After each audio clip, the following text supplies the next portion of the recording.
Passion laddu பண்ணியிருக்கேன். இதுக்கு கடலை மாவு, சர்க்கரை, ஏலக்காய், நெய் இருந்தால் போதும். நெய் வந்து ரொம்ப விடணும் அப்படின்லாம் அவசியமே கிடையாது. ஒரு 50 கிராம் இருந்தாலே போதும். சட்டுன்னு இதை செஞ்சிடலாம். ரொம்ப ரொம்ப ஹெல்த்தானது. 10 நிமிஷத்தில் ஒரு ஸ்வீட் பண்ணணுன்னா இதை நீங்கள் செய்யலாம். ஆனால் சர்க்கரைக்கு பதில் நாட்டு சர்க்கரை, வெல்லம் எது வேணாலும் நீங்கள் போட்டுக்கலாம். நான் 1 கப் வந்து கடலை மாவு எடுத்திருக்கேன். கடலை மாவு வீட்டிலே அரைச்ச கடலை மாவு தான். 1 கப் கடலை மாவுக்கு 1/2 கப் சர்க்கரை, ஏலக்காய், நெய் சேர்த்துருக்கேன். நெய் வந்து ரொம்ப கிடையாது, கம்மி தான். ஒரு 2 ஸ்பூன் கடாயில் நெய்யை விட்டுட்டு கடலை மாவை இதில் போட்டு நல்லா ஸ்லோ ஃபயரில் தான் நம்ம வறுக்கணும்.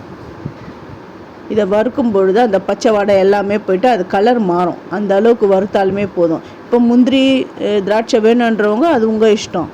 அது நீங்கள் நெய்யில் வறுத்து கூட ஆட் பண்ணி லட்டு பிடிச்சிக்கலாம். இது நல்லா நான் வறுக்கிறேன்.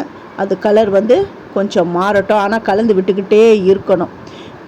இப்போ வந்து நிறைய ஃபங்க்ஷன்ஸ்லாம் இனிமேல் வர ஆரம்பிக்கும். அதுக்கு சட்டுன்னு ஒரு ஸ்வீட் பண்ணனா இதை பண்ணலாம். அதாவது ஃபங்க்ஷனு, அதாவது ஃபெஸ்டிவல் தான் அப்படின்னு கிடையாது. சாதாரணமாகவே நீங்கள் குழந்தைங்களுக்கு ஏதாவது செஞ்சு கொடுக்கணுன்னா இதை சட்டுன்னு நீங்கள் செஞ்சு கொடுக்கலாம். இப்போ வந்து அந்த சர்க்கரையை பொடி பண்ணின்னு வந்துட்டேன். அந்த சர்க்கரை பொடி தான் இதில் போட்டிருக்கேன். நெய் வந்து ஒரு குழிக்கரண்டி தான் சூடு பண்ணி வச்சுருக்கேன். கொஞ்சம் கொஞ்சமாக அந்த நெய்யை விட்டு அப்படியே உருண்டை பிடிச்சிடலாம். நம்ம சர்க்கரையை பவுட்ரு பண்ணி போட்டுக்கிறோம் இல்லையா, இப்போ நெய் விட்டோன்னா அது கொஞ்சம் இலக்கம் கொடுக்கும்.